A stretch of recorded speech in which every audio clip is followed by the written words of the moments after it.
de acordo com o que está escrito neste livro. Então eu vou começar sobre o princípio do mentalismo. O todo é mente, o universo é mental.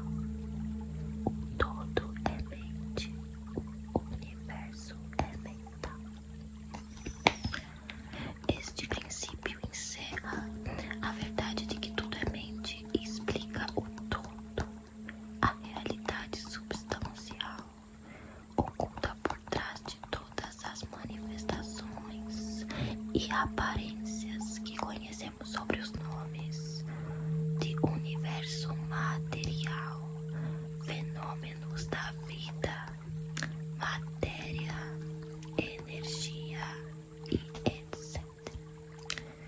E em uma palavra, tudo que é sensível a nossos sentidos materiais é espírito. Este em si mesmo é incognoscível e indefinível, mas pode ser considerado uma mente viva, infinita e universal. Além disso, este princípio torna claro que todo o mundo fenomênico ou universo é uma criação mental do todo, o Todo-Poderoso, em cuja mente vivemos, movemos-nos e temos nosso ser.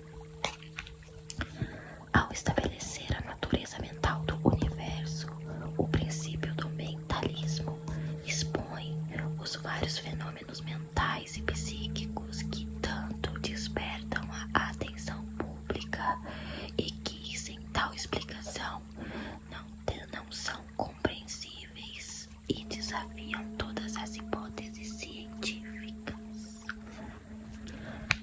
A compreensão do princípio do mentalismo habilita o indivíduo a realizar e conhecer a lei que rege o universo mental, aplicando-a ao seu bem-estar e desenvolvimento. O estudante de filosofia hermética pode empregar conscientemente as grandes leis mentais, em vez de utilizá-las por cada casualidade ou ser usado por elas. Sendo detentor da chave mestra, o discípulo pode abrir as portas do templo do conhecimento mental e psíquico e nele entrar com liberdade e inteligência. Este princípio explana a verdadeira natureza da energia, da força da matéria e como e por que todas estão subordinadas ao domínio da mente. Um dos antigos mestres escreveu muito tempo atrás, entre aspas: aquele que compreender a verdade de que o universo é mental estará muito avançado no caminho do adepto. Tais palavras são tão verdadeiras hoje quanto o eram quando foram escritas. Sem essa chave mestra, a matéria é impossível e o estudante que não a possuir chamará em vão a porta do templo. Este foi o princípio do mentalismo. Me perdoe por alguns erros na leitura,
verdade de que sempre existe certa correspondência entre as leis e os fenômenos dos vários estados do ser e da vida. O antiquíssimo axioma hermético se refere precisamente a isso, afirmando: como em cima é embaixo, como embaixo é em cima. A compreensão do princípio de correspondência oferece a chave para resolver muitos dos mais obscuros problemas e paradoxos dos misteriosos segredos da natureza. Há muitos planos que desconhecemos, mas quando lhes aplicamos esta lei de correspondência, aquilo que de outra maneira nos seria incompreensível se torna claro à nossa consciência. O princípio de correspondência tem aplicação universal nos diversos planos do cosmos, mental, material ou espiritual. É uma lei universal.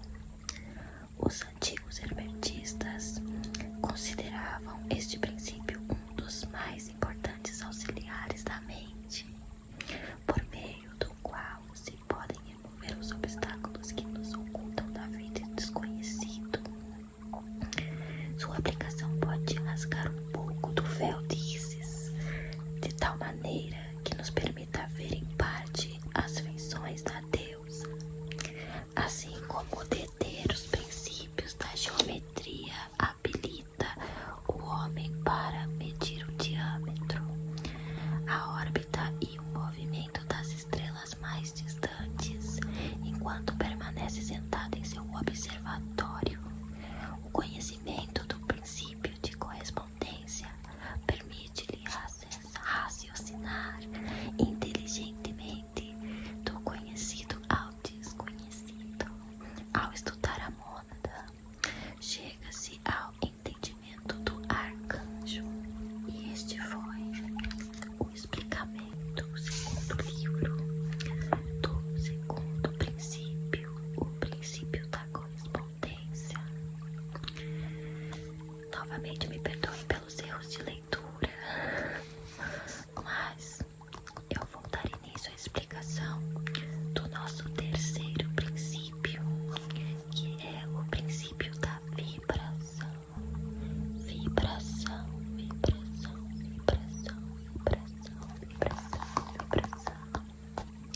Nada está imóvel, tudo se move e tudo vibra, tudo vibra, tudo vibra. Este princípio encerra a verdade de que tudo está em movimento, de que nada permanece imóvel. Ambas as coisas são confirmadas pela ciência e cada nova descoberta as verifica e comprova.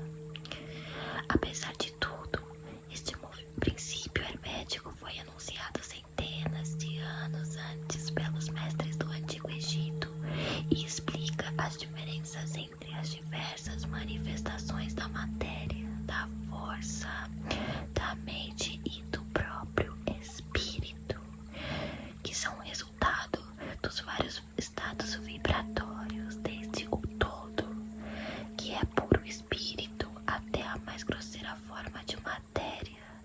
Tudo está em vibração, e quanto mais intensa, mais elevada é sua posição na escala. A vibração do espírito é de uma intensidade infinita, tanto que praticamente pode ser considerada como se estivesse em repouso, assim como uma roda que gira rápido parece estar parada. Forte, né? No outro extremo da escala, há formas de matéria densíssima, cuja vibração é tão débil que elas também parecem estar em repouso. Entre ambos os polos existem milhões de graus de intensidade vibratória, desde o corpúsculo e o elétron, desde o átomo e a molécula até o astro e os universos. Tudo está em vibração. E isso é igualmente certo no que concerne aos estados ou planos de energia ou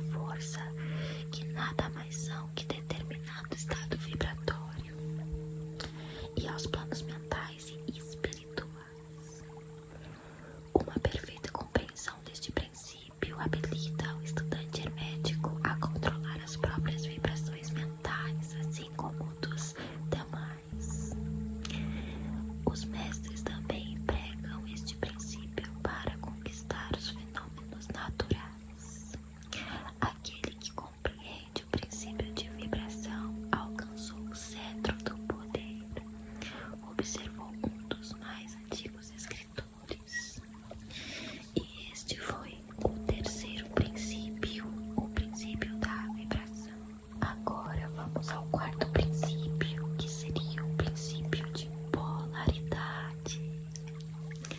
Tudo é dual, tudo tem dois polos, tudo tem seu par de opostos. Os semelhantes e os antagônicos são as mesmas coisas.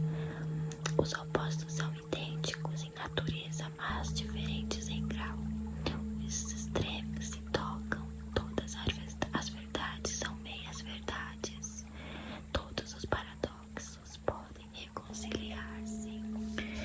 Este princípio encerra a verdade de que tudo é dual. Tudo tem dois polos e um par de opostos. Afirmações de outros tantos axiomas herméticos. O princípio de polaridade explica e elucida os antigos paradoxos que deixaram perplexos muitíssimos pesquisadores e que diziam: a tese e a antítese são idênticas em natureza, diferindo apenas em grau. Os opostos são idênticos na realidade, diferenciando-se em sua geração. Os pares de opostos podem conciliar-se. Os extremos se tocam.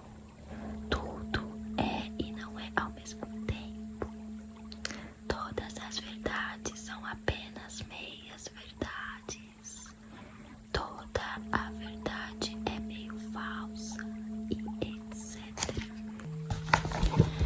Este princípio torna claro que em cada coisa há dois polos, dois aspectos, e que os opostos são, na realidade, os dois extremos da mesma coisa, consistindo a diferença simplesmente na variação de graus entre ambos. O calor e o frio, embora opostos, são a mesma coisa. A diferença consiste na variação de graus. Observe o termômetro e trate de verificar onde começa o calor e onde termina o frio. Não há nada que seja calor absoluto. Os termos frio e calor indicam uma variação de grau da mesma coisa. E esta mesma coisa, que se manifesta como frio e calor, é meramente uma forma, variedade ou intensidade de vibração. Frio e calor, portanto, são os dois polos daquilo que chamamos de calor. E os fenômenos observados são manifestações do princípio de polaridade.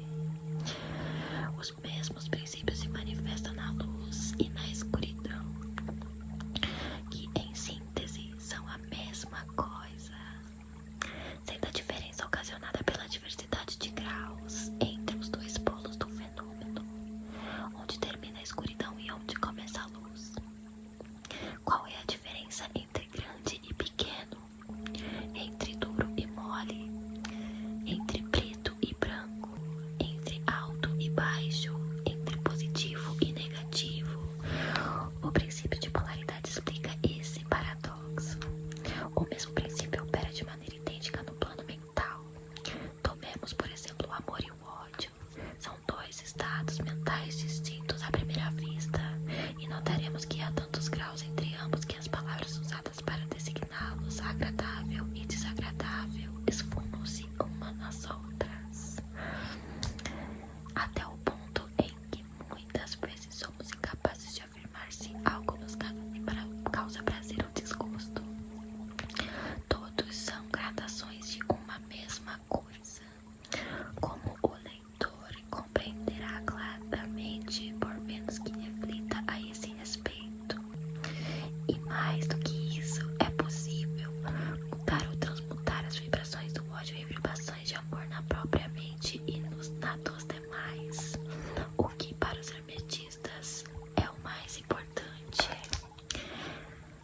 Muitos dos que leem estas páginas páginas possivelmente já tiveram contato com a experiência rápida e involuntária, transição do amor ao ódio e vice-versa, seja em si mesmo, seja em outras pessoas, e agora compreendem a possibilidade de fazer isso por meio do poder da vontade, de acordo com as fórmulas herméticas. O bem e o mal não são senão os polos de uma mesma e única coisa, e o hermetista compreende e conhece perfeitamente a arte de transmutar o mal em bem, aplicando de modo inteligente o princípio da polaridade. Em suma, a arte de polarizar se converte em uma fase de alquimia mental, conhecida e praticada pelos antigos e modernos mestres herméticos. A perfeita compreensão deste princípio capacita o indivíduo a mudar a própria polaridade, assim como a dos demais, se ele dedica tempo e estudo necessário para dominar essa arte. E essa foi a explicação do quarto princípio, o princípio da polaridade. Eu espero do meu coração que esteja dando para me entender e me compreender. Espero que minha leitura esteja sendo eficiente. A você que está ouvindo e tem interesse em entender os princípios herméticos. Agora eu vou ler o quinto princípio, que é o princípio do ritmo. O princípio do ritmo. Quinto princípio, o princípio do ritmo. Tudo flui e reflui. Tudo tem seus avanços e retrocessos. Tudo ascende e descende. Tudo se move como um pêndulo. A medida de seu movimento para a direita é a mesma que a de seu movimento para a esquerda. O ritmo é a compensação. Este princípio encerra a verdade de que tudo se manifesta em determinado movimento de ida e volta, um fluxo e refluxo, uma oscilação de pêndulo entre os dois polos que existem de acordo com o princípio de polaridade já descrito aqui.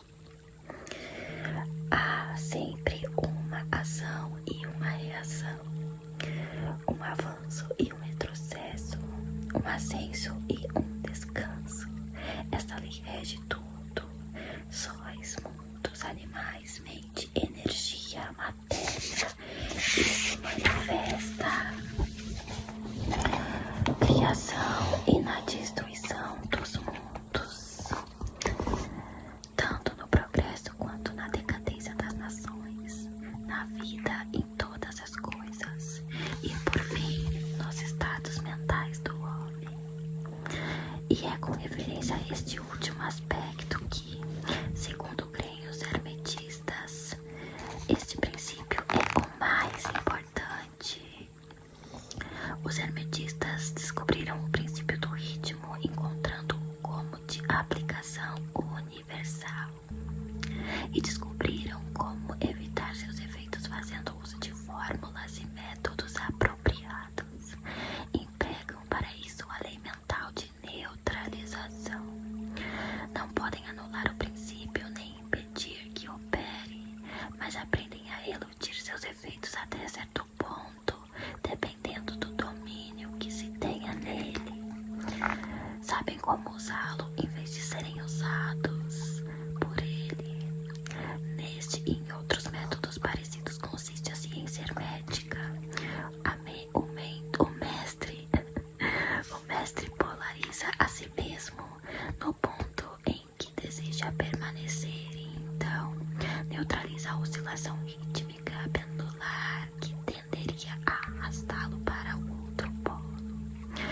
Todos os que adquiriram certo grau de domínio sobre si mesmo executam isso em certa medida, consciente ou inconscientemente. Mas o mestre o efetua de maneira consciente e apenas com o poder de sua vontade alcança um grau de estabilidade e firmeza mental que é quase impossível de se conceber por essa imensa multidão que vai e vem num contínuo movimento oscilatório impulsada por esse ritmo. Este princípio, assim como o de polaridade, foi cuidadosamente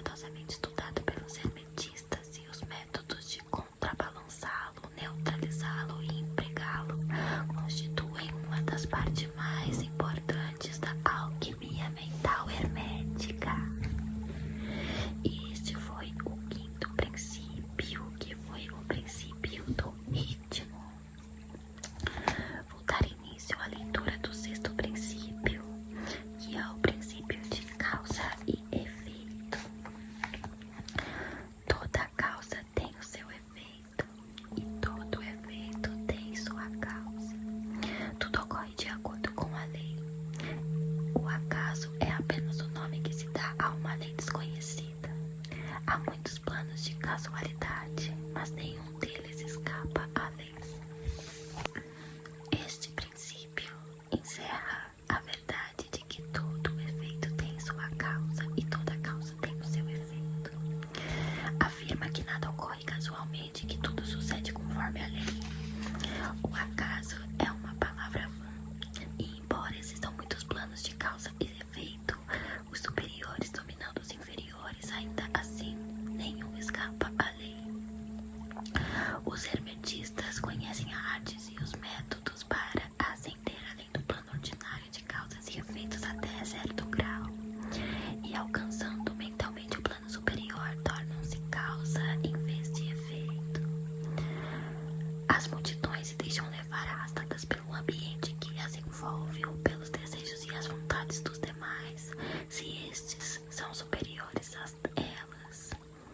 A herança, as sugestões e outras múltiplas causas externas as empurram como autômatos no grande palco da vida. No entanto, os mestres, tendo alcançado o plano superior, dominam seus estudos de ânimo, seu caráter, suas qualidades e seus poderes, assim como o ambiente que os rodeia, tornando-se dirigentes ao invés de dirigidos. Ajudam as massas e os indivíduos a jogar o jogo da vida, em lugar de serem eles as peças movidas por vontades alheias. Utilizam o princípio ao contrário de serem seus instrumentos. Os mestres obedecem à causação dos planos superiores em que se encontram, mas colaboram para regular e reger o próximo plano. No que foi dito está condensado um valiosíssimo conhecimento hermético. Nosso desejo é o que descubra quem for. Nosso desejo é que o descubra quem for capaz de ler nas entrelinhas. Este foi o sexto princípio de causa e efeito. Agora o sétimo e o último princípio, que é o princípio de geração. A geração existe em toda parte. Tudo tem seus princípios, masculino e feminino. A geração se manifesta em todos os planos. Este princípio encerra a verdade de que a geração se manifesta em tudo e que os princípios masculino e feminino sempre estão em ação. Isto é verdade não só no plano físico, mas como no mental e no espiritual. No mundo físico manifesta-se como sexo e nos planos superiores toma forma mais elevadas. Porém, o princípio é sempre o mesmo. Nenhuma criação física, mental ou espiritual é possível sem ele. A compreensão de suas leis ilumina muitos dos problemas que tanto confundiram a mente dos homens. O princípio de gênero, como também é chamado, opera sempre no sentido de gerar, regenerar e criar. Cada ser contém os dois elementos deste princípio. Todo ser masculino tem também o elemento feminino, e todo ser feminino tem também o elemento masculino. Se o leitor deseja conhecer a filosofia de criação, geração e regeneração mental e espiritual, deve estudar este princípio hermético, pois ele abrange a solução de muitos mistérios da vida. Advertimos que este princípio nada tem a ver com as perniciosas e degradantes teorias, os ensinamentos e as práticas que são anunciados como títulos chamativos e que não passam de uma prostituição do grande princípio natural de geração. Tais teorias